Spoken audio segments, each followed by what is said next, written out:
Сәлеметсіздер ме, құрметті YouTube көрермендері? Біз бүгін күнделікті 5 минуттық бет әрлеуін көрсететін боламын.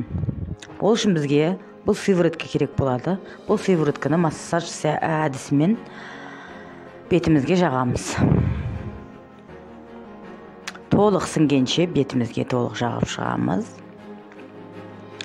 Одан соң бізге қас бояйтын қалам керек болады.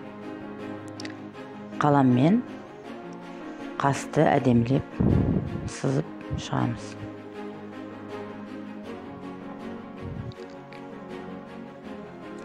Және шығып кеткен қаламның артық жерін сүрту үшін бізге корректор керек болады. Корректормен жан-жағын әдемілеп сүртіп шығамыз.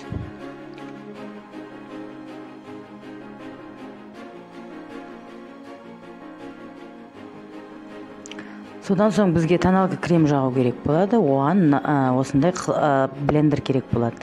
Сол блендерді ұрғылау әдісімен жағып шығатын боламыз тегістеп. Содан соң бізге еріннің контурын сызатын қарындаш керек болады. Қарындашпен контурды сызып болған соң бізге ерін далабы керек болады. Ерін далабымен мұқият сызып шығамыз. Одан соң бізге дене түстес тең керек болады. Сол теммен білінер білінбес етіп кесішкінің көмегімен жағып шығамыз. Одан соң бізге туш керек болады. Кірпіктерімізді көрсетіп тұратын кірпіктерімізді мұқият әдемілеп бояймыз. Одан соң бізге бет пішінін кішірейтетін корректор керек болады.